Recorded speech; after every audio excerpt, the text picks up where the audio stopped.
Okay, we are live. It is Friday, June the 17th. We are already halfway through June. But here we are. Welcome. John, how are you tonight? I'm doing great. How are you? I'm excellent. Are you excited? Just a wee bit. Yeah. Just a wee bit. Just a wee bit. I even got my shirt on. So oh, nice. There he is. This is the guy. So he looks better in person. You recently saw him live. I did back in April. Yeah. On one of those awesome that we've seen on YouTube. I've seen on YouTube the Jeff Scott Soto live shows. I've seen some really cool footage. Yeah, it's a comedy / rock show.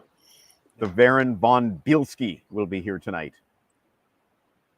And I'm super excited. We have the lizard behind us. We have the lizard in front of us as well. I have a few. You got a few? Items. Yeah. We've been working hard. We've been researching. We've been listening. A lot of listening. And you're excited, and I'm excited. I think tonight's interview will take the pain to far and distant places. But I will disclose that we have had some wind issues here on the shores of Lake Huron, and our internet is currently out, and I'm just tethered to a cell phone right now and hoping that my Rogers signal lasts. The Rogers signal is not necessarily the most reliable, but it's working right now. Yeah, and we're having thunderstorms rolling through down here, so. Well, we clearly picked the right night. Yeah, we'll try and make it. Well, I have a question for you before we get started with everything, which is, when was the first time that you heard Saigon Kick?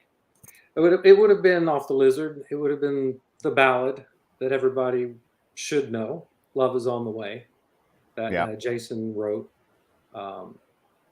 And that, we'll go into it more when we get him on. But yeah, that was my introduction. And, then when you listen to that and then when you go to the album, it's a different experience on the album than what you would expect based off that song.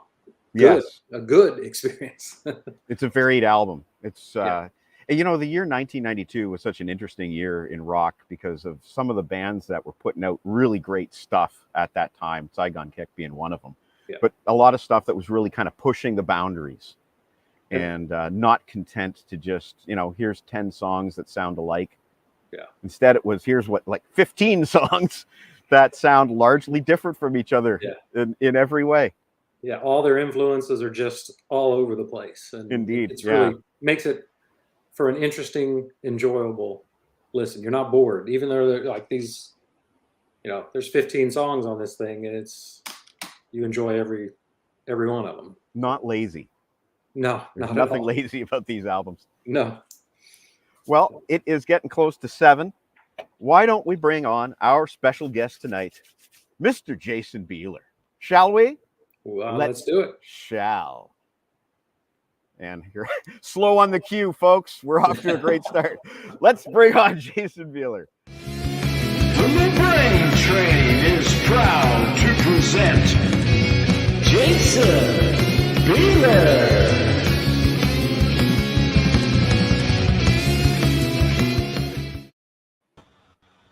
All right. There he is. The pyro went off, right? Yes, it did. It went off on camera, unfortunately. Yeah. No problem. How are you tonight, sir? Couldn't be any better. How about you, gentlemen? Pretty darn good, all things considered. Much better now. Good. Yeah. Awesome. Yeah. Well, John, did you want to start our interrogation this evening, or shall I? Oh, I'll be more than happy to. I've been a fan. Bring it on. There we go.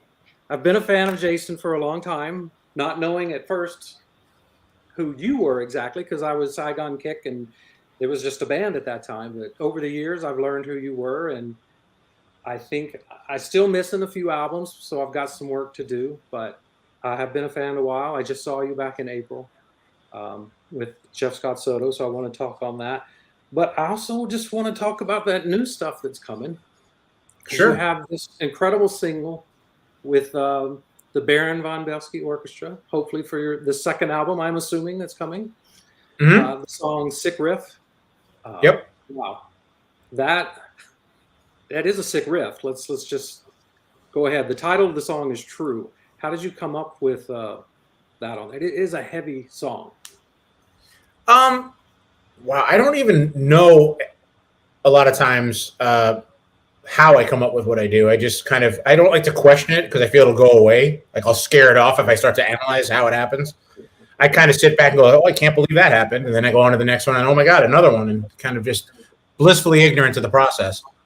I don't use my thing about like explaining songs is that I hate doing that only because, like I said this before, but like if I ever met Paul McCartney and he's like, oh, yesterday was really about a toaster that didn't work, I'd be like, oh. The magic of the music, I think, is that no matter what you intend as a writer, inevitably I meet somebody who like completely is off the mark. But it means that to them, and that's what it should do. You know what I mean? So I'm usually hesitant to kind of get too detailed, but it's just been having a lot of fun writing, and been really inspired. I got like the last record, I got to work with a ton of friends, and it was received so well. It's not often in life you get to have this previous career and everybody kind of knows you for that, and then kind of get discovered by a whole group of new people that really have no idea.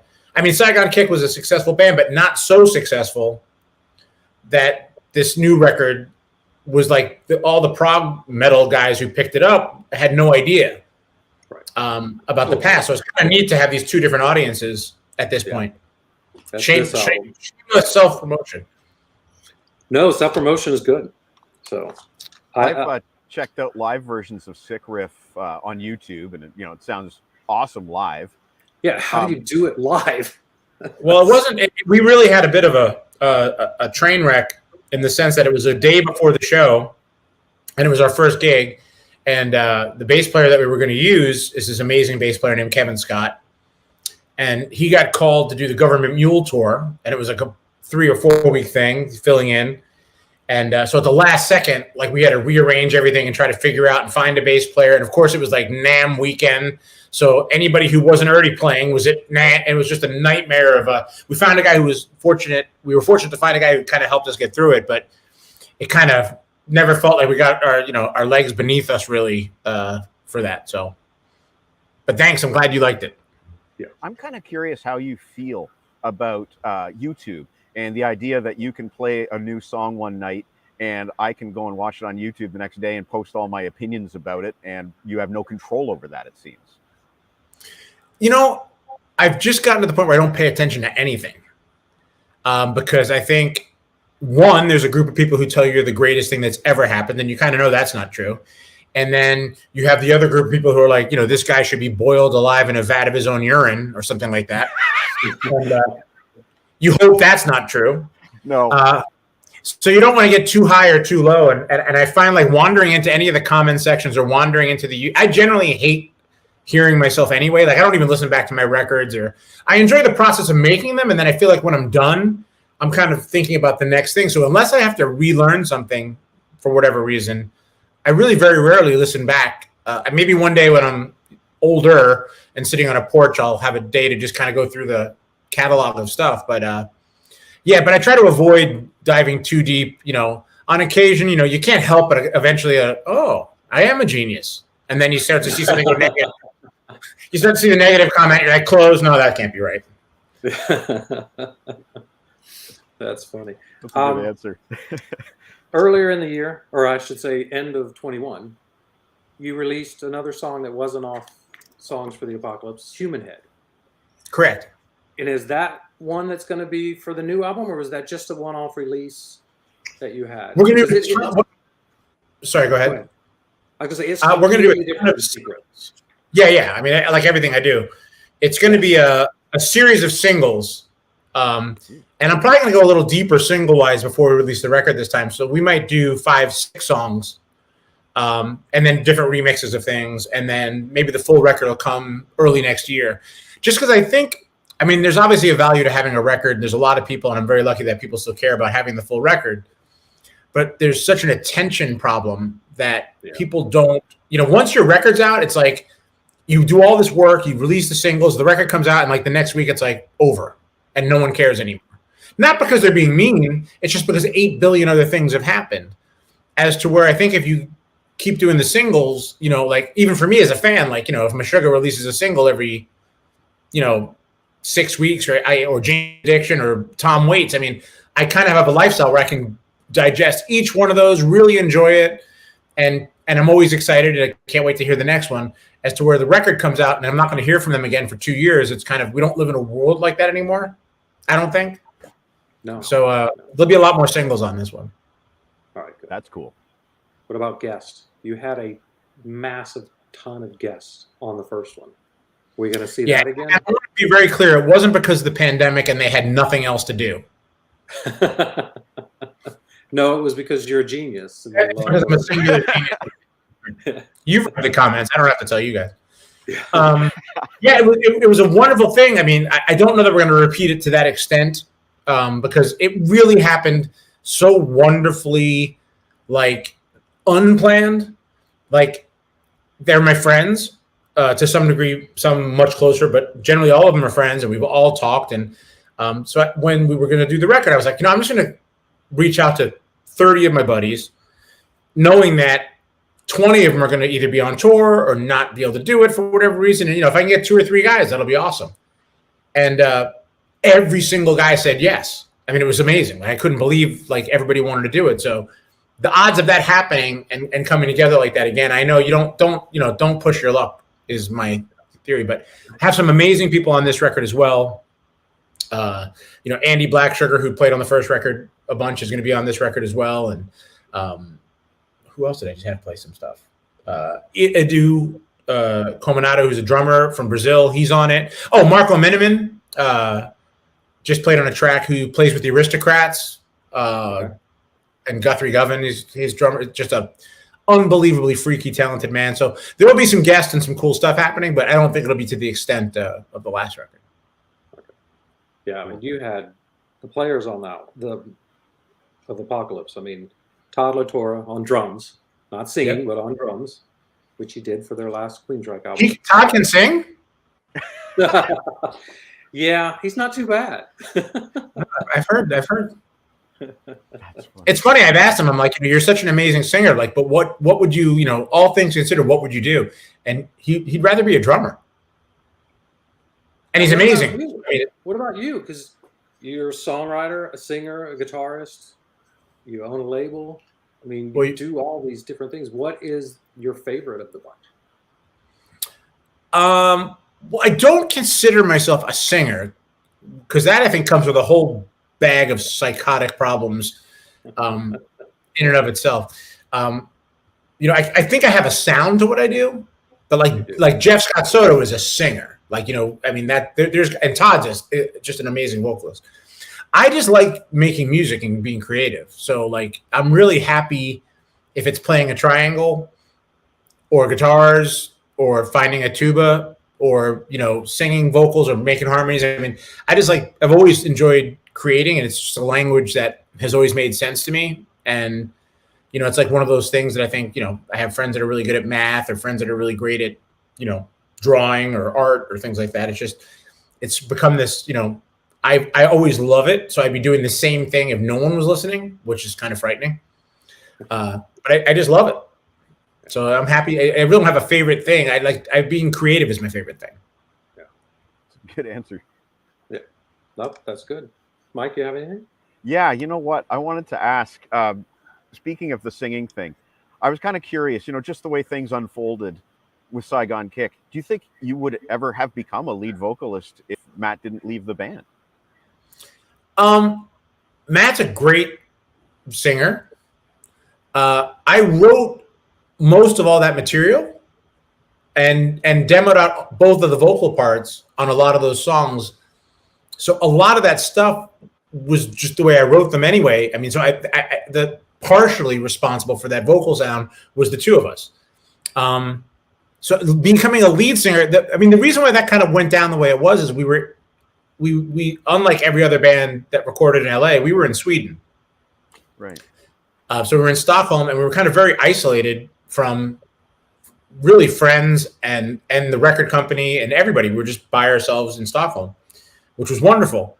So even though we had a really successful record, when that happened and Matt left, we were really just three other guys in a nice hotel in Sweden, and what could possibly go wrong? Like the idea of like, oh, you just lost your lead singer from the #1 song on MTV.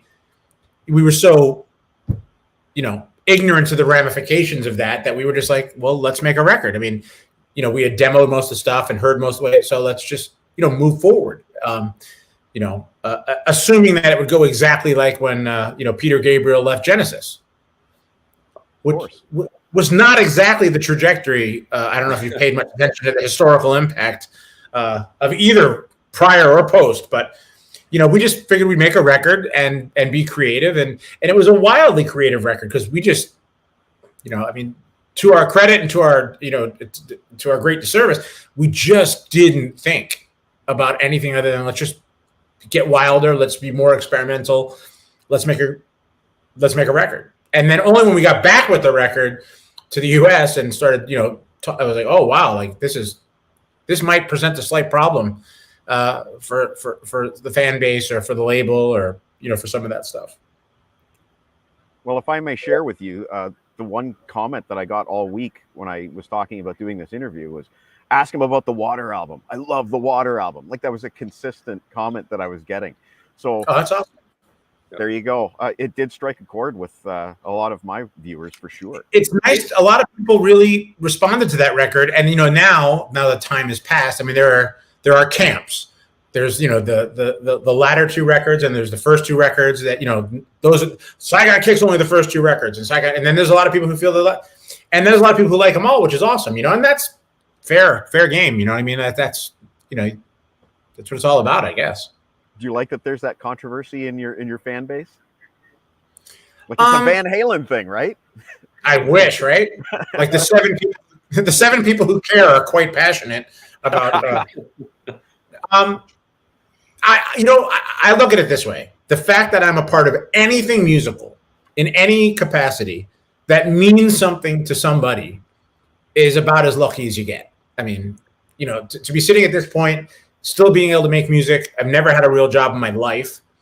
You don't get any luckier. I mean, sure, Zeppelin and the Beatles and that, but I mean, so I'm going to be hurt because the first two records that I was a part of mean more to some people versus the second. I mean, that's insane. That's crazy talk. To me. Them all. Well, thanks. I'm like one of those guys that likes them all, like why not? I think objectively there's good points and bad points to all of it. No, it does absolutely. sound like from first record on, it does sound like the band is naturally evolving. It doesn't sound like anything really, there's no drastic I don't think anyway. Well, awesome. Just my opinion. You're going to get a bunch of hate mail now. Watch what happens. Those seven people are smashing their webcams right now. Geez, my inbox just increased by 7 emails. Exactly. Unfortunately, from the one fan, but it's 7 emails. Go ahead, John. Question on "Alone in the World," which might be my favorite song on the album. Oh, cool. It has Jeff Scott Soto on vocals, background vocals, I'm assuming, because it still sounds like you the whole time. But is that did you remake "Bottom of a Hole" and turn it into? Did you use any of that song to that? Because some of the sounds on those two songs are very similar to me. When I'm hearing "Bottom of a Hole," you calling me a plagiarist of my own work at this point? Is that where this is going? Yeah. Actually, no, I'm not. Not consciously. I never really thought of the two songs together, but I'm sure at some point. Beats and everything, but there's something about the chorus and "Bottom of a Hole" that reminds me of "Alone in the World." What you're talking about? Okay. Wasn't intentional. Wasn't intentional. Okay. Yeah. I didn't know if you just said, "I really like this song, but I want to do something else with it," and turned into that. But still, it's a great song. It's on your solo album, "Where Dreams Go to Die." Yeah. Mm-hmm. That one I don't have because I haven't found one that's expensive. Those are hard to find. Your solo albums on CD are hard to find. Yeah. Well, they shouldn't be on CD because I never released them on CD. So, I mean, if they're out there. Houston. Oh, yeah, Houston, we have a problem. That one is hard to get. Yeah, those are all just. I mean, the whole way the process started for me was I just started to way back. I mean, before even iTunes, I started, selling MP3s to. We had a little fan base thing, and I was trying to figure out how to do that. And then we started making custom CDs, and I figured I'd release these different demos of things, or 4-track, 8-track, whatever I was working on, just to put it out there.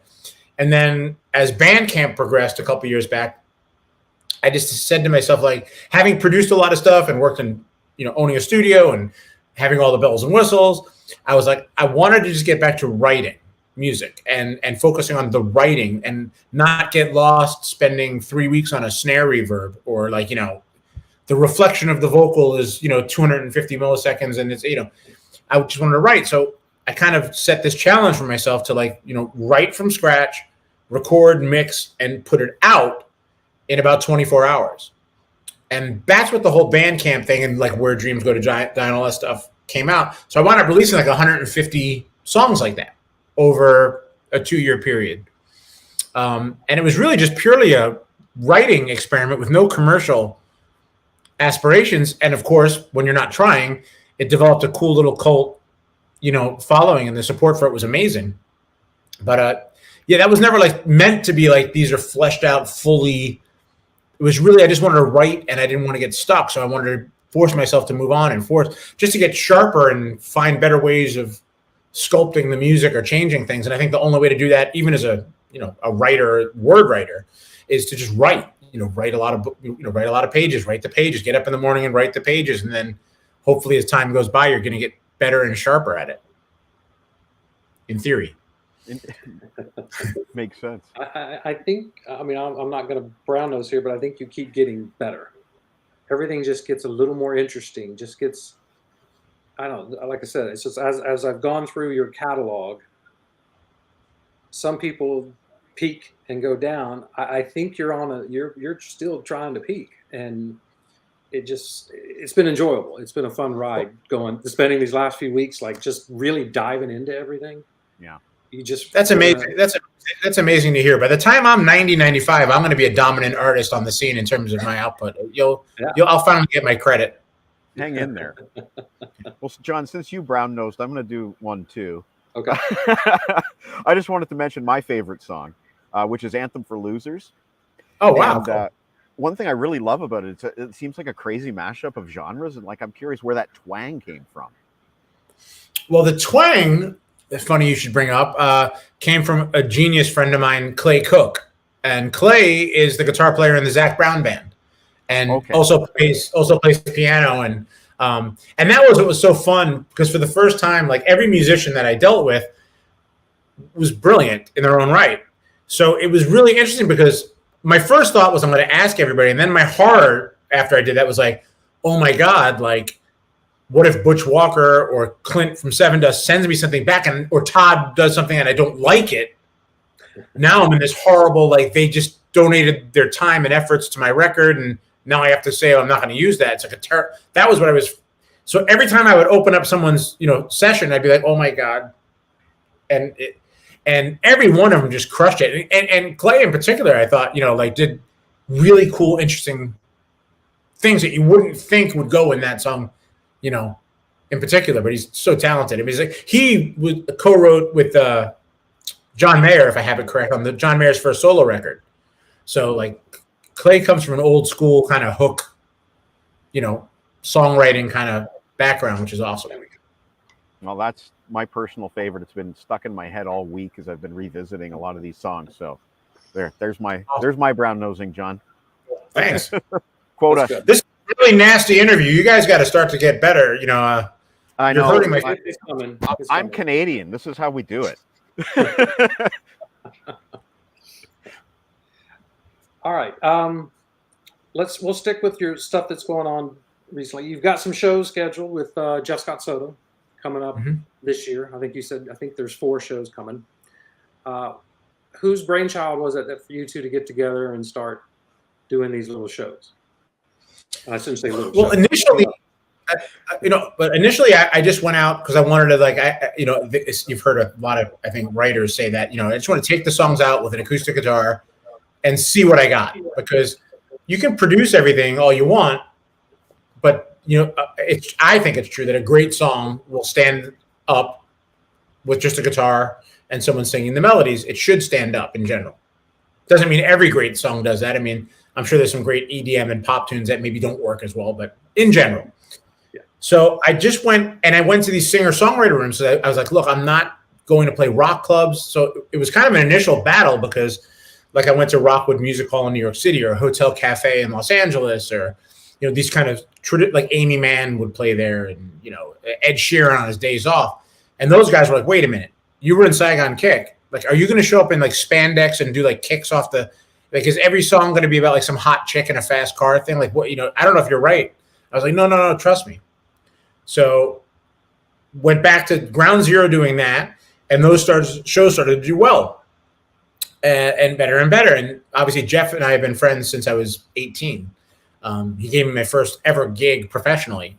So he came out to one of the shows and guested on a couple of songs. And it was just I don't want to say magic, but it was like so much fun. And it's literally like half, and you saw the show, so you know what I'm talking about. Like halfway through the set, I literally have to remind myself that there's people here.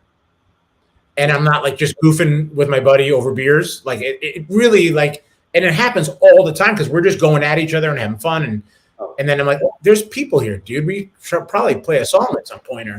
So it's just turned into that thing. It's been growing and like I've never had more fun. I mean, in terms of, because there's just no rules. It's, it's equal parts, Flight of the Conchords or Tenacious D as it is songs. Oh, and the crowd enjoys it, I think, just as much as you guys do, because you guys dig at each other just tremendously. I mean, insult after insult. It's great. Self-deprecating humor. I mean, hell, your son was bringing you drinks all night long at the show. Yeah, that was not a good man. I'm not a shot drinker in general. So, and then like when your son brings you a shot, the crowd's looking at you. You can't like turn your son's shot down. It's terrible. That is funny. Those are great. And it was also, it's been a long time since I've heard the Saigon Kick stuff live. So it was nice to hear those stripped down like they were. And you're right, Soto's not a bad singer. And no, he's got a future in it if he wants to. Yeah, he might make it in the world. I make the joke all the time, but I mean, there's so many times when we're playing, and I don't mean to be self-deprecating about it, but I'm very confident in what I do, and I know what I do. But like when he starts to sing, it's just frightening. Like I literally I make the joke all the time live. Like I feel like I'm about to get kicked off American Idol or something like that because it's like there's just this power and command of the vocal thing that he's got that's just and he doesn't. A lot of the singers, that are amazing, but even like Chris Cornell, like was not a full-throated singer. Like because we actually did some shows with him. I'm name dropping left and right, but when he would sing, it's like a whisper almost, and it sounds like he's screaming like this power thing. And he's an amazing singer, obviously. When Jeff does that, Jeff is fully like Viking coming down a mountain on some kind of rabid mule, swinging some kind of it's like full power like thing going on. It's just frightening. Yeah, like a Ronnie James Dio level of power. Like those old school, just how he does it, I have no idea. You mentioned touring with Soundgarden. I read also that you did shows.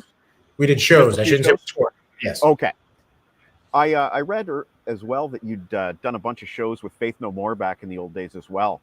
And, I kind of see a lot of similarities between Saigon and Faith No More, a really, really diverse attitude and, willingness to explore. And I'm wondering if you picked up anything from them. When we played with them, it was before the Massive record. It was right before the Massive record came out. So it was kind of like they were just coming off. I think Mike Patton had just joined the band fairly recently, so their big song was still like "We Care a Lot." Wow. And they were doing songs off of the Epic was the record, right? The Real Thing. And Real Epic Thing was the single, yeah. Yeah, Epic was the song. Yeah. So that record had just come out, and we did some stuff with them. But yeah, I mean, I love that band. I mean, the band for me that changed everything. I mean, obviously they get a ton of credit, but I don't think they get enough credit. Is Jane's Addiction. Like that to me was the band that because I was never, I I really grew into my face. I'm super hot now. But as a kid, I didn't see a future in music because I wasn't going to be ripped with no shirt and like, ladies, like every guitar player, every singer looked like in every band. Great bands. I'm not making fun of them. I mean, it was just, for me, I felt like there's no way I'm getting in that club. And then you had two bands, I should give Soundgarden their credit too, like that Loud Love record and, the EPs from Jane's Addiction.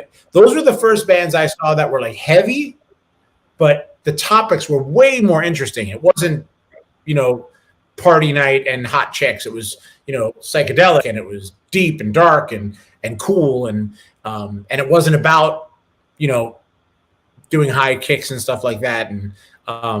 And so those bands really moved me. Like, that's where I was like, oh, there's no rules anymore. Like, you can do anything.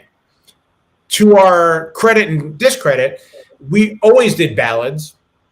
Because, I mean, I'm a Barry Manilow fan. I mean, I love Neil Sedaka. I love great music. So it doesn't matter to me. It never did. And I love Queen. And, Queen had Love of My Life and all these different songs. So I always grew up in the Beatles, obviously, did anything. So that was always my mindset. Like, I never wanted to just do heavy stuff because that was cool or all ballads or anything. But at that time, when and I don't say hair metal to insult them, but that scene was crashing. Yeah. And then the grunge scene was happening. So right as that shift happened, and we toured with the Ramones, we were doing some really cool underground touring. Then the ballad took off. So we were hated by all the 80s and bands because we were too wacko. And then we were untouchable by the entire grunge movement because we had, the ballad that kind of destroyed the entire hair metal movement, because it was like the last ballad that worked for any band, I think, was ours. Yeah. So we got stuck in this void between two seismic shifts. Our stuff makes more sense now, I think, than it did then. I mean, because people now aren't like they were so genre specific. I mean, people don't care anymore. Like, they'll listen to Skrillex and Rihanna and Metallica and Green Day. And I think that's a healthy place for music to be, as opposed to, if you were a Nirvana fan, you were not going to listen to Motley Crue. Or even though Motley Crue's a great band and Nirvana's a great band, at that time, you had to divide up your listening. There's no way you could associate both of those. I was a hair band guy. I loved all that stuff. And then Nirvana came. I was just like, no, can't listen to them. But then I heard Soundgarden, and that is totally different. So, but no, it's one thing about Saigon Kick is I correlate it with Extreme. You both had this ballad that was massive, and then you listen to the album, and you're expecting the '80s stuff, but it's not. It was so interesting. It was. That's what I loved, I think, about the Lizard album, and is that because that was my introduction. It was thanks to that one song. Being a hair metal guy, I was, I'll give these guys a try, and it was nothing like I expected. But that was a good thing because the other stuff was getting tiresome. So, in my opinion, you came on at a great time and were able to cross over for some of us, but maybe not everybody. Well, I mean, I can only imagine there's a tremendous amount of like soccer moms picking up that record for the ballad, and we're fairly horrified, and we probably caused quite a wave of returns, because not everybody was into that. I mean, I was into that. We were into that. So I wanted to, I want to be challenged when I listen to music. I don't want to listen to music that just, I know what's going to happen. I think that's, and there's a lot of great writers now currently that are amazing, new. So I'm not one of these old guys who's like, new stuff's crap, but I just mean, I like it when Lizzo happens and there's things about it that I know or I feel comfortable with, and then she takes it someplace else where I'm not expecting it to go. Music needs to do both of those. It needs to make us feel warm and fuzzy and then weirdly, ungrounded for a minute. So maybe something new's happening, maybe a new, that's the best part of it to me. When I hear 10 songs in a row that sound exactly the same, where I already know what's going to happen because they're going to go really formulaic and the pre-chorus is going to do this and the chorus is going to do that. Not that it's not a good thing. It's just, for me, I'm bored out of my mind. I want to be shocked. And that's what I think historically, all the records I loved, even going back to things like Zeppelin, I mean, those records are, if you drew that out on paper now, it's insane. the diversity of those records. But that's what made him magical, and that's why people are still listening to him now. I've always felt there was kind of a lineage. Sorry. Every now and again, that mindless song, that mindless album is great to have in the background, but the albums I always go back to are diverse and like Queensryche's Operation Mindcrime. I played that thing to death. I still do today. Or so it's like anything that's just interesting and makes you think a little bit more is definitely more fun. Well, what's amazing is when you have records that are as old as they are, whether it's some of the Zeppelin stuff or the Floyd stuff, and you listen back, you find new ways into that music that you didn't find when you were 14 or 15 or 16, that you listen to them now and it's like, oh, the song I really loved then on that record is not my favorite anymore. Like or even I bring up, and everybody knows this, but like Freddie Mercury, obviously one of the greatest singers of all time. But what makes him even more magical is every single time I hear him now, he's better than I remembered him being the last time I heard him. And I already knew he was brilliant. But like, even because Jeff just did this Queen tribute thing, we played this festival, Prague Power Festival in Atlanta, which was awesome. And Jeff played some songs off Innuendo, which I know against most Queen fans, Innuendo is one of my favorite Queen records. Yeah, big time. right there with you. And so they did Innuendo, and I was like, oh my! And I went back and I listened to that song. I was like, Freddie's even better than what I had in my head about, and that's magical. Like when you can keep getting better and better and not be here is. And I guess he was sick. Yeah. And sick and still able to do that kind of stuff. Yep, that's true. Yeah. If I might geek out a minute, I really loved it at the Freddie Mercury tribute concert when Robert Plant sang Innuendo. Oh my God, that was just like, because everybody always compared that song to to Kashmir. Zeppelin. Yeah. And then Robert Plant comes up and sings Innuendo, and I was just like, okay, I'm done. This is awesome. Yeah, I mean, it's just there's reasons why those, and don't even get me started on Bowie, or like or the power of this, the artistic choices that guy's made throughout his career. And that Black Star record is just the most haunting, like almost unlistenable in context to what was going on. Yeah. But still, you have to sit back and just be like in awe. Yeah. I actually just reviewed that album a couple months ago for my site, and I going into it, I was like, I just don't know if I can sit and do this, knowing what I know. Yeah. But each time it just keeps getting better and better. Yeah. I forget. I think I gave it 5 stars. It was just so good. Yeah. Yeah. It's an amazing piece of music, and it's an amazing statement. I mean, because he was well aware of what everything was going to mean in context. And so like, especially when you put some of the videos on, it's like, it's almost impossible to watch. Yeah. So I didn't watch any of the videos. I just listened to the music. I find the videos tough to watch myself. Yeah. Yeah. I'm going to segue from there, though. Positive chuckle fest. Well, I was going to say, I'm going to segue from there. Speaking of videos, I did a lot of deep diving on YouTube before this, but I really dug the apology video. Oh, cool. The animation. And I'm just kind of curious, just because it was, of the animation, I'm just curious if that's something that you are into, or if that's just what worked for the video. That came out amazing. There's a kid, I want to say his name is Lucas Wormbacher. I'm probably murdering his last name, who did the animation. And then a guy named Wayne Joyner kind of assembled it into the video form. And they did a brilliant job with that video. I thought that came out really, really good. And then really my right-hand man is a guy named Robert Merrick, who does all the artwork for everything that I've done for the Songs of Apocalypse and the new record and all the kind of weird imaging and everything from the Photoshop insanity to everything is done by him. And he's kind of like, it's the first time I've ever felt like my art guru is really equal parts of the music. Like, it's like, usually you have this vision in your head and then you try to describe it to somebody and they come back with an album cover. It's like, it's just completely not at all what you were thinking, what you're trying to represent or what you thought even an interpretation would be. And with him, like, I don't even need to look. Like, I could literally just wait till it shows up online and go like, nailed it. He's got that Python-esque sense of humor to things, brilliant as an artist, and has really crushed everything for me. So like, everybody, I just owe him a huge debt of gratitude because he's just crushed the imaging for everything we've done, Yeah, in my well done opinion. on that. Speaking of Photoshop and video gurus and whatnot, I just wanted to share something for you. When we were putting together the artwork for this, our video photo guy, Troy, found a picture of you online where you're like bare-chested and ripped like Bret Michaels with tattoos. And he's like, is this the guy? Is this the guy you're talking to? And I was like, I think that's a Photoshop job. But I'm just kind of curious if you've seen that photo or if you made that photo or... Robert did that.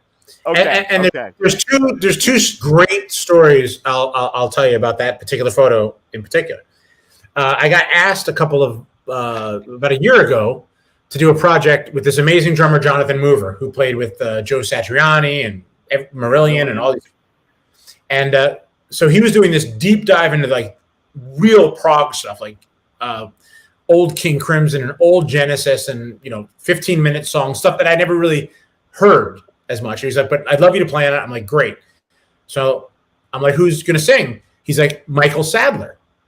And I'm like, Michael Sadler is like, I love Saga. What a brilliant singer. And so I'm all excited that I'm going to get to work with Michael Sadler. So we fly to LA. Michael shows up and he's like eyeing me like nicely, like in a Canadian manner. He wasn't giving me but I could tell like something was afoot it meant that. And so we're getting to know each other. We go through rehearsals, go to dinner. And then all of a sudden the next day, because he's like, you son of a bitch. And I'm like, what? He's like, you don't understand. I'm getting ready to do this project. My wife goes online and Googles the band and finds this picture. And I've been on a treadmill for the last 60 days, like dieting like a lunatic, because she's like, you cannot be fat in a band with that guy. It was awesome. I was so one of the great Photoshop trickeries of all time. I was like, I'm so sorry. I mean, I'm not obese, but I mean, no, I'm not ripped. I don't even have tattoos. Oh man, I'm really glad I asked you about that. That's a funny story. Yeah. And you answered. I was going to ask you about Jonathan Mover as well. So, you brought him up. Maybe I'll just ask you real quick. What's it like playing with a guy like Jonathan freaking Mover? I've been blessed drummer-wise, especially lately, between Jonathan and Marco Miniman. I mean, those guys are from space. I mean, they don't get any better, and great dudes. But Jonathan's just, like, it was funny because Jonathan did some shows with us. We did a brief Saigon Kick reunion thing, I don't know, like 5 or 6 years ago. So Jonathan had done a few of the shows. So Jonathan was like, well, I want to play the record. And I'm like, what's the point of having Jonathan Mover, play the versions of the record? Not that Phil's a great drummer as well, but I was like, do you? And he's like, what if the crowd gets mad? I'm like, screw the crowd. Like, Jonathan Mover, like, I want to hear what Jonathan Mover would play on these songs. Yeah. And so there was times where because he's so into these independent polyrhythm things where you'd be playing what would normally be a regular riff, and you literally just have to have faith that it's going to come back on a one somewhere. Like, so he would just go off and you'd be like, and just hoping that, and sure enough, as long as you can keep the straight, eventually he comes, and a wonderful guy. And I mean, obviously played with everybody from Aretha Franklin to, Joe Satriani to Mick Jagger, and like just Alice Cooper for years. He's a freak of a drummer and a great guy. Awesome. All right, John, I've monopolized them for enough. You go ahead. No, that was fine. I want to go back to Sweden. What were you guys doing in Sweden? Why Sweden? Because at the time you were from Florida, I thought. Yes. What took you to Sweden?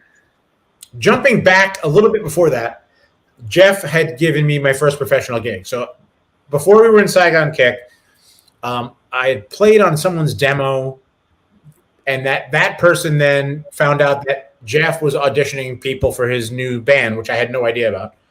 So this bass player went out to LA and auditioned for Jeff, and Jeff didn't use the bass player, but was like, who played guitar on this? And somehow or another, my name came up. And so all of a sudden I'm sitting at home and I get this call as an 18-year-old at my mom's house from Jeff Scott Soto, who at that time, it was like getting a call from Ronnie James Dio to me. I mean, Yngwie was at the height of guitar goddery. And so like I couldn't believe, like, in my bedroom, I'm getting a call from Jeff Scott Soto. Long story short is we did some stuff together, and then he wound up calling me like 3 or 4 months later to go play with him and a bass player named Marcel Jacob, amazing bass player who was Ingves bass player on the Rising Force records. Yep. So I got to tour Sweden with those guys on and off, spent like 6 months to almost a year doing this band called Talisman with them, all the live shows and stuff, which was an amazing experience. And I fell in love with Sweden. It's just an amazing country, and the people are awesome. And then when we got to do the first Saigon Kick record, we got to work with the amazing Michael Wagner, who was a genius.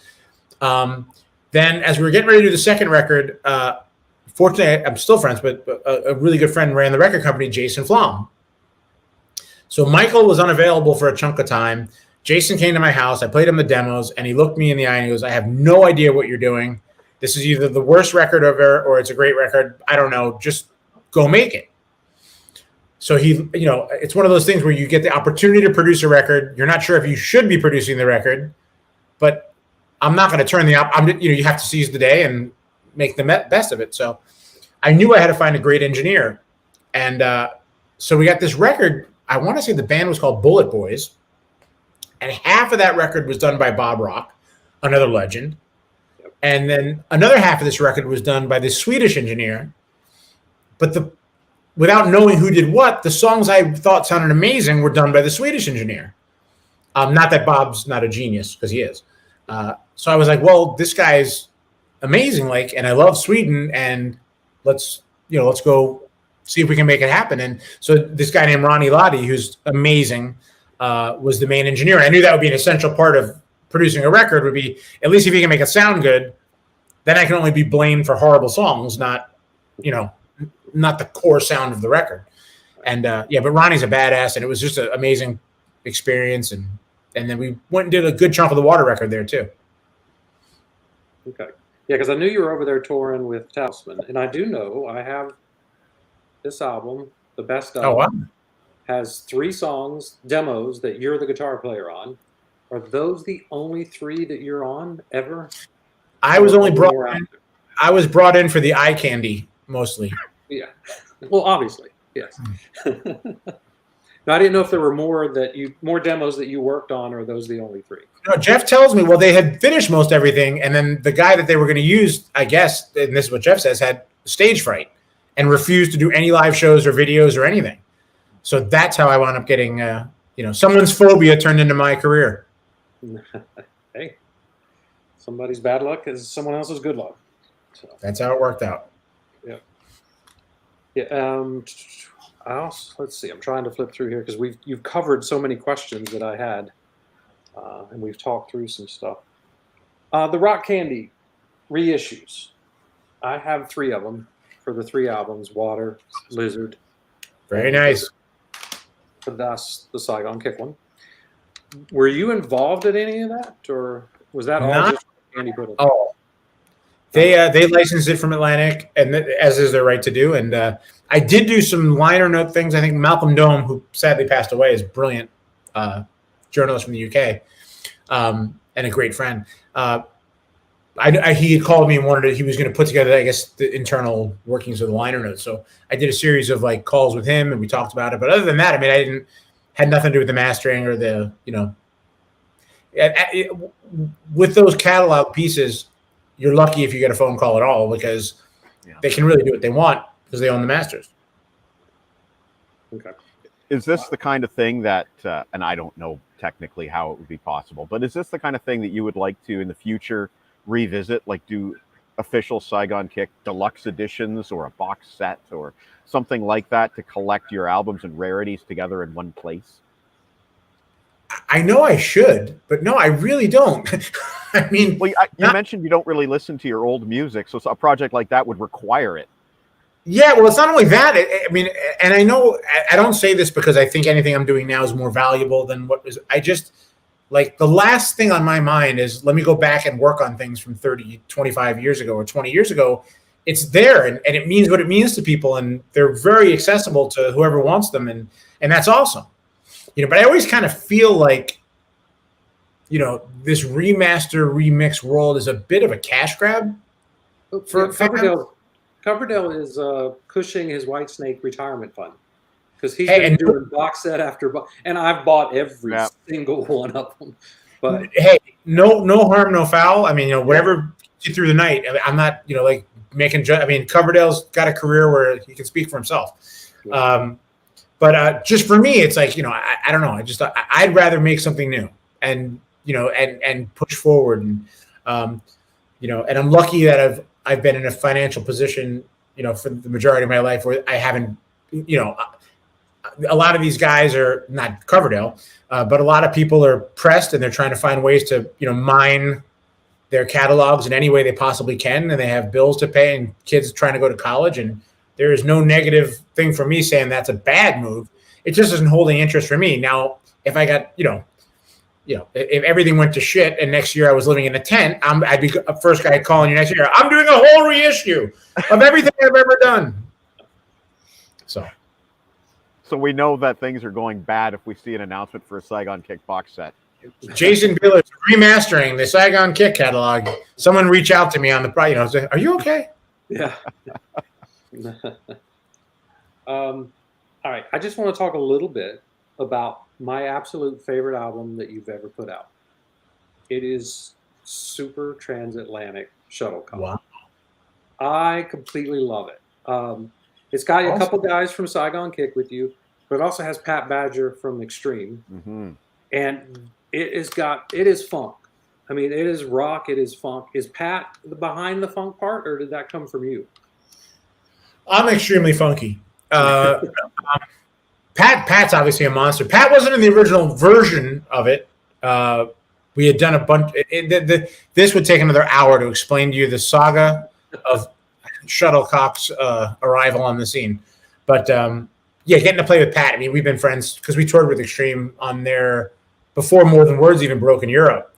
So and I'm still friends with Pat. And Pat played on the record. So.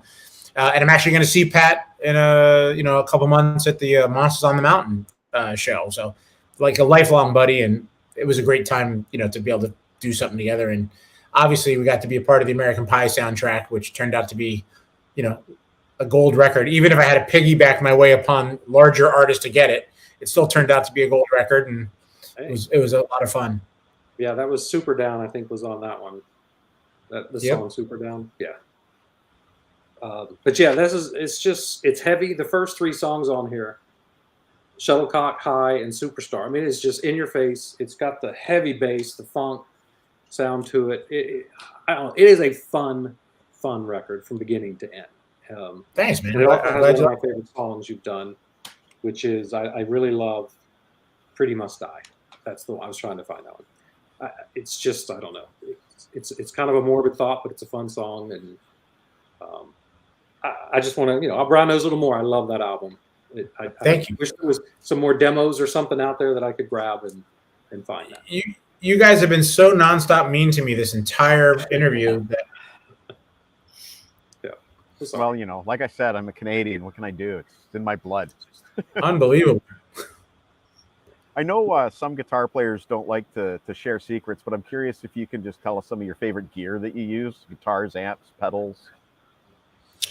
I am the last gearhead, at least gearhead person to me, it's like, well, there's a nail, so I need a hammer. So if that happens to be a Strat, because that's what I'm looking for sonically, I don't like to collect too many guitars, although the back wall looks like I do, but I don't. They kind of serve a specific. I like to keep, the 5 or 10 that I'm using on records or writing because they all serve a different purpose. I mean, there's the Neural DSP folks have sent me this thing called the Quad Cortex, which is on the floor in the studio here. That's amazing. Kind of like a modeler, which is actually one of the ones I really, really like. I use this company called Victory, makes amps out of the UK that I think the amp designer is just a genius because I don't like knobs.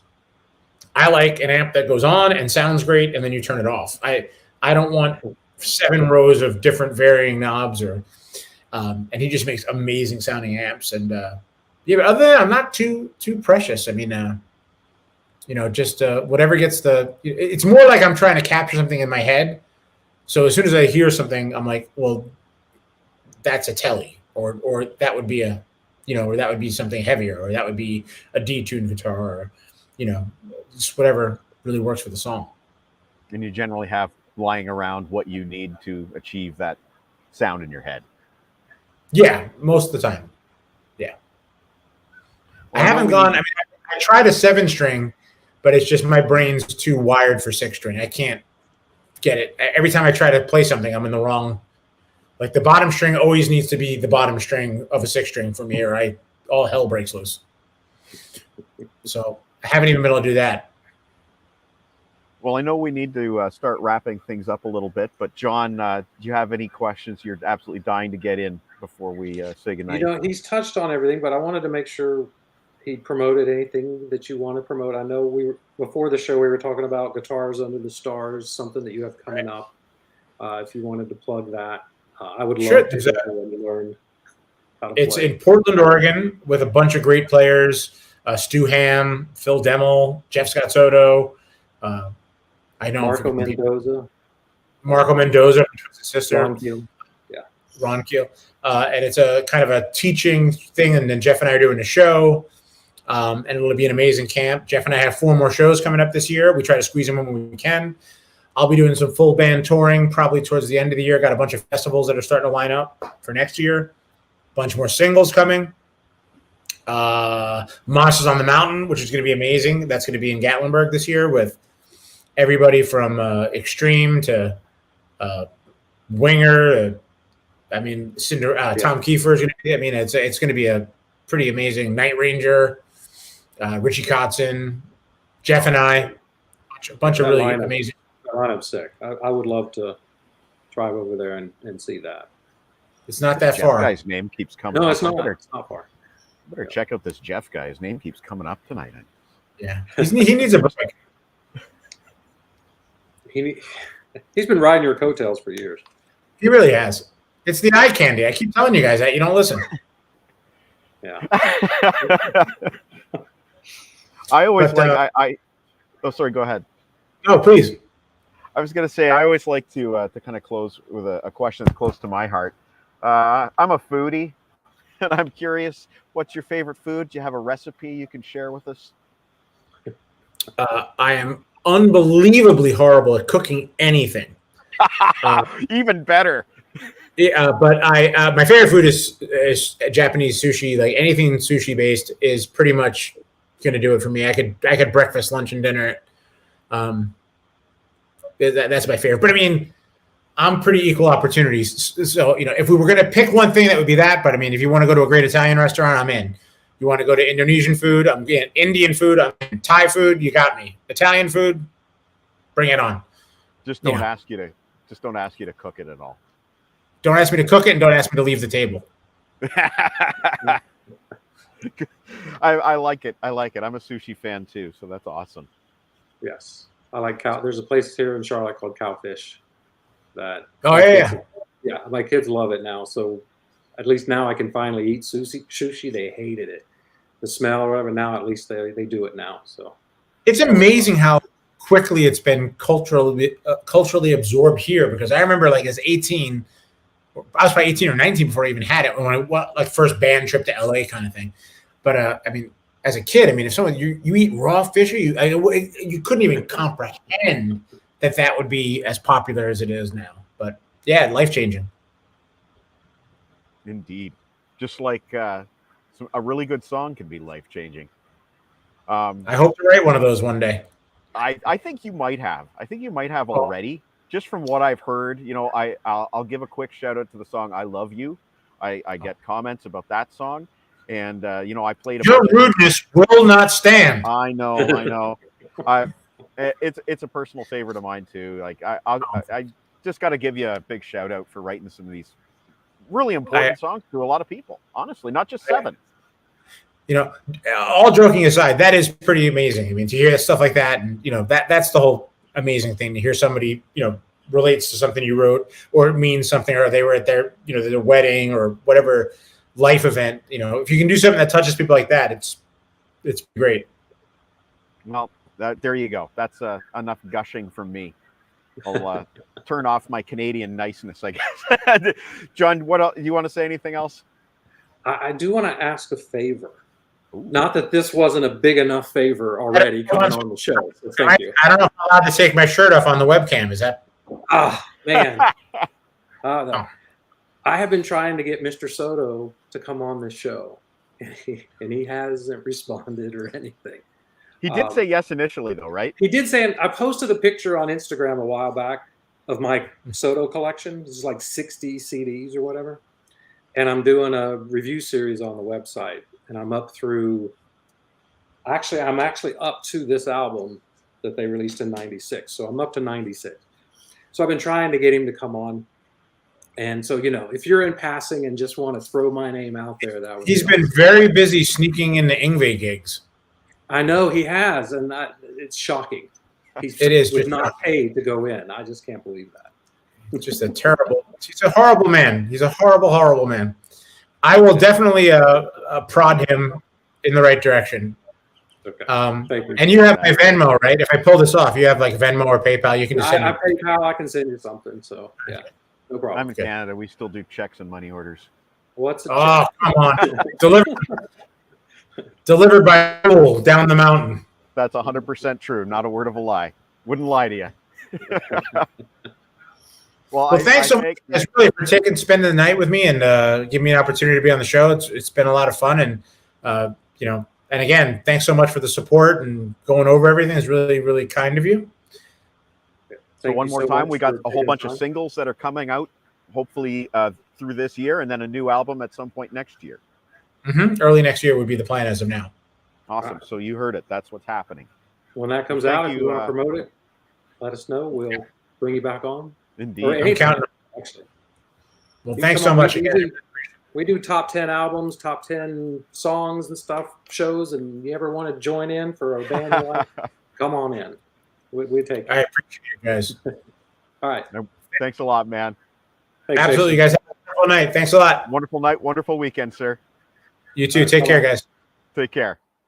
John, I have to just check my my power connection here, but we are not done. We're going to be playing a video. Okay. But I just got to check my power connection. So real quick, let us just fill the time with. So I'll say throw a video on it. Otherwise, I can stop.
One-way ticket to anywhere and a glazed donut to go. The Brain Train.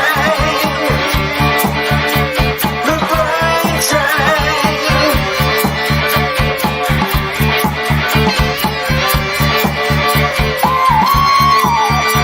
All aboard.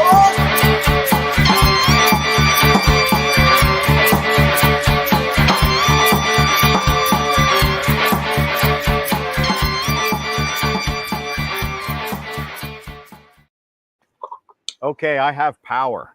Awesome. I think the outlet here might be on a timer or something, so I had to plug it in indoors. On a timer? Yeah, because my mom has all these lights that I think they go off at like 8 o'clock or 9 o'clock. Oh, okay. Anyway, that was awesome. Yeah, that was great. The only thing I wish I had done, I only thought of it at the last minute, is putting these picture of him with the bare chested and the tattoos up on the screen so people could see that. But no, that was good. I'm glad I asked that question. No, that was a great story. Yeah. That was a great story. And who knows? That might be the exclusive of the evening. Yeah. Jason Bieler causing Michael Sadler of Saga to get on a treadmill because of that photo. Yeah. Oh, so as you know, we have a song to play tonight. Yes. Brand new song by T-Bone Erickson. And do you know anything about it at all? I don't know what you've absorbed. He posted a 9-second clip on IM, and it showed "Buried on Mars" and my logo. That's all I know. Well, basically, it is, and I'm sad that Kevin isn't here tonight, but I did give him fair warning that something special was happening. So I'm sorry Kevin isn't here tonight, but yes, it is true that T-Bone Erickson has combined you and Kevin together into one song, and it is called, surprisingly enough, it is called "Buried on Mars, Too Loud, Too Old." So here it is, the debut of the brand new T-Bone Erickson song, "Buried on Mars, Too Loud, Too Old."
There you go. That was awesome. A few Richard Dreyfuss references in that song. I know every time he did one, I'd laugh. Oh, that was great. That was great. I'm sorry that Chris Sarr isn't even here watching. Or He was here earlier. He was here earlier, Yeah. but he missed his shout out there in that song. Yeah. That was in the great. words of the mighty Chris Sarr. Well, I'm glad you enjoyed that. We'll be playing that regularly. Yeah, that was fun. So thank you, T-Bone. Thank you, T-Bone. So did you have anything you wanted to show off tonight as far as new arrivals or anything? Yeah, I got some mail today. Cool. I love getting mail. Yeah, this week's been a good week. Collective Soul has not a new CD, but a 25th anniversary of Discipline Breakdown. Is that right? Yeah. Discipline Breakdown. They've it's got a live CD as well as far as the album, bunch of bonus tracks, and then I can't wait to break this open and listen to the live one. So anytime you do a box set and you put a live show on there, I'm all happy. That's cool. And then one little band I kind of guilty pleasure like is Lit, and they have a new album out. They have that song "My Own Worst Enemy," correct? Is that Lit? That's correct. That's correct. Yeah. So my Lit story is that one of Jen's bridesmaids, that was her theme song at our wedding. So and it's like the only song that made it onto our like wedding soundtrack CD that I wish wasn't on there. Yeah, I know you're not a huge fan. No. And then what was really cool, this came out digitally a while ago, like sometime at the end of last year. It's Matt Nathanson. Oh, wow. It's his covers EP of U2 songs. It's called Octung Matty. Wow. And he finally has it on vinyl. So very limited edition. So I'm really excited about that. That is really cool. And then the other thing I got, I'm really happy about. I'm only missing 4 Kiss albums, like a live album or a studio album, and I got one of them. So Kiss Alive, the Millennium Show on vinyl. So I have it on CD, I think, or I have it somewhere, but I don't have vinyl, and I'm trying to get everything on vinyl. So that is the full show, not the abridged version that they released on that single CD version. Right. This is the full show from December 31st, 1999. So, great show. Yes. One of my favorite. That's. Oh, sorry. I got that mixed up with the other Alive 4. Oh, the other Symphony. Alive 4. Symphony, I want on vinyl. But that one is, I've never seen one under 300. So no, thank I you. don't know if I'll be owning that one anytime soon. I need that one. You wanted the best, you got the best. I have that on vinyl. Huh? I have You Wanted the Best, You Got the Best on vinyl. It's really hard to find. Well, it's never been issued except in the box set, that big roadcase box. You are incorrect, sir. I have an original version of that album from when it was released in '96 on vinyl with the bonus track New York Groove. Oh, wow. Yeah. That one's like really hard to find. I will not be selling. Wow. So I'm missing that one, and then I'm missing the alternate cover for Creatures, the remix or album. Oh, yes. I would like that on vinyl, too. I have it on CD with the alternate cover, but I'd like it on vinyl, too. I'd like it on vinyl. And then The Greatest Kiss was one I was missing. It was only in the box set, but they reissued it. And so I've got one of those coming. So I'm down to just get a picture up of my vinyl copy of You Wanted the Best. Here it is. Just a moment. I'll do a share screen.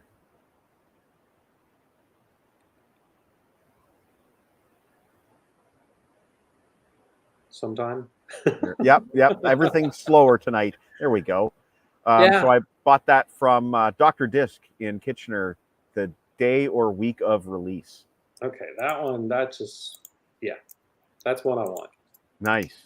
So yeah, that's got the Japanese bonus track. Well, I say Japanese bonus track, but it was Japanese and vinyl bonus track, New York Groove with Eric Carr on drums. Yeah, and I have a treasure that came in the mail yesterday that I want to show off. I'll be showing this off. That was $150, by the way. At least. Nice. Well, that's the U.S. version. I'm sure mine is a U.S. version too. I'm sure it's imported. Yeah, They don't because I believe they don't were see pressing. there's not a Canadian LP. I That don't is believe the- there were any Canadian record plants still pressing vinyl in '96. I think they all closed in 1990 in Canada. There was one more, an unofficial picture disc, which is not real. Okay. So yeah, that is a very hard to find thing. I wouldn't sell it. It's worth the time. I am pleased by that. That's why I don't have one. Well, I'll show you what came in our mail yesterday. You might say to yourself, hey, I've seen that before. Different cover. Different cover, different B-sides. This is the fan club only version of the Hard School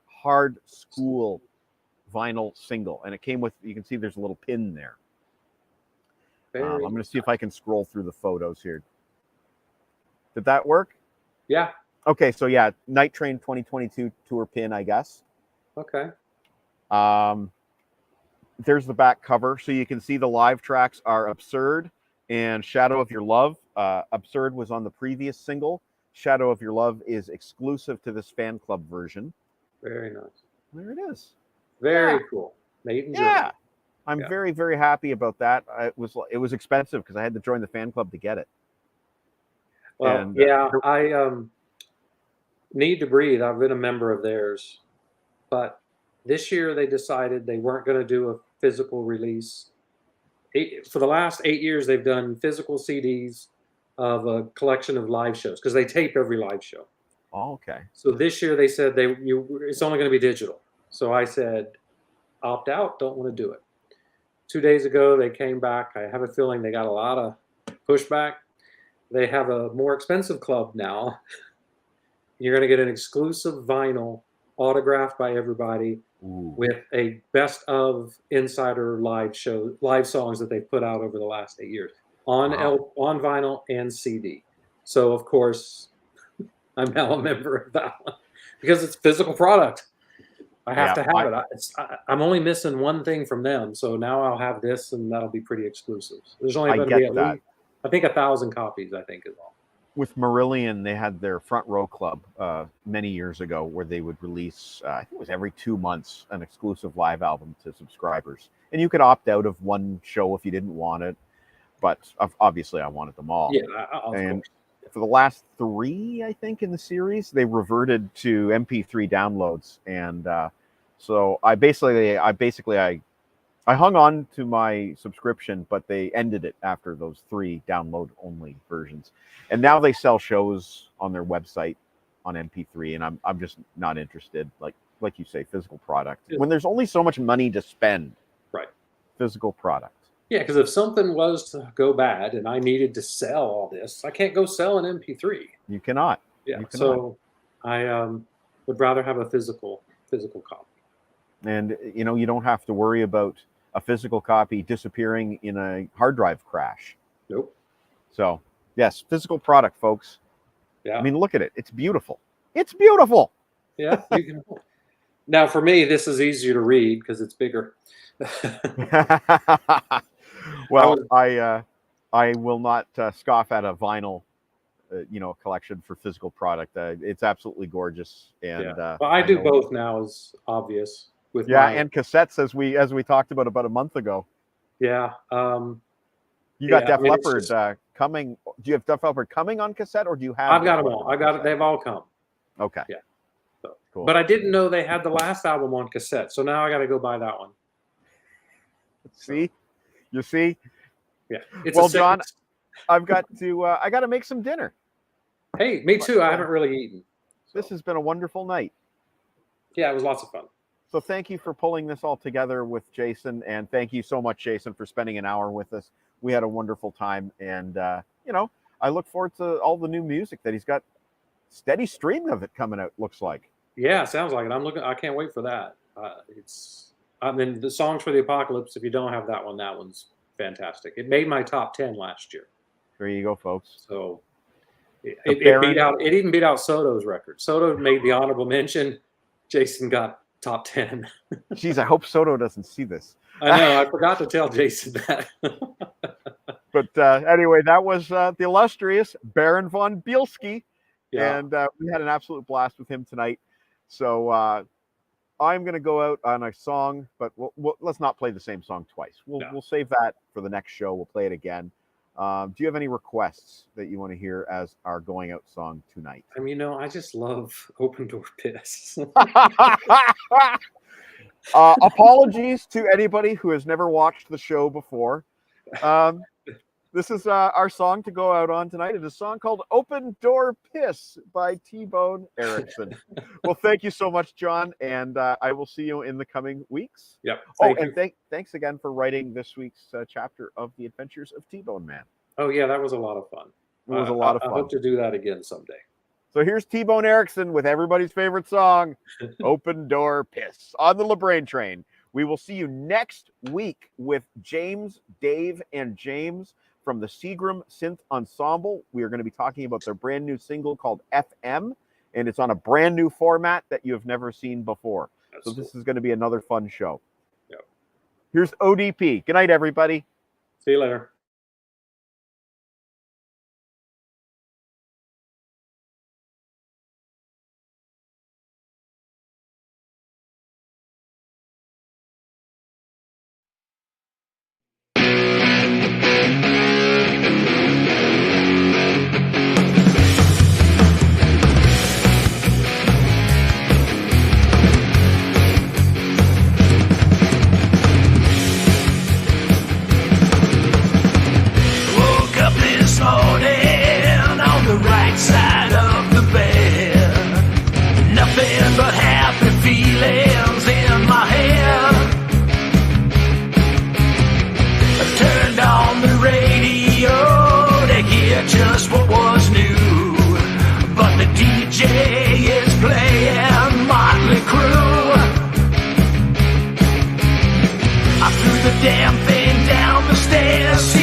When your socks, they smell like this.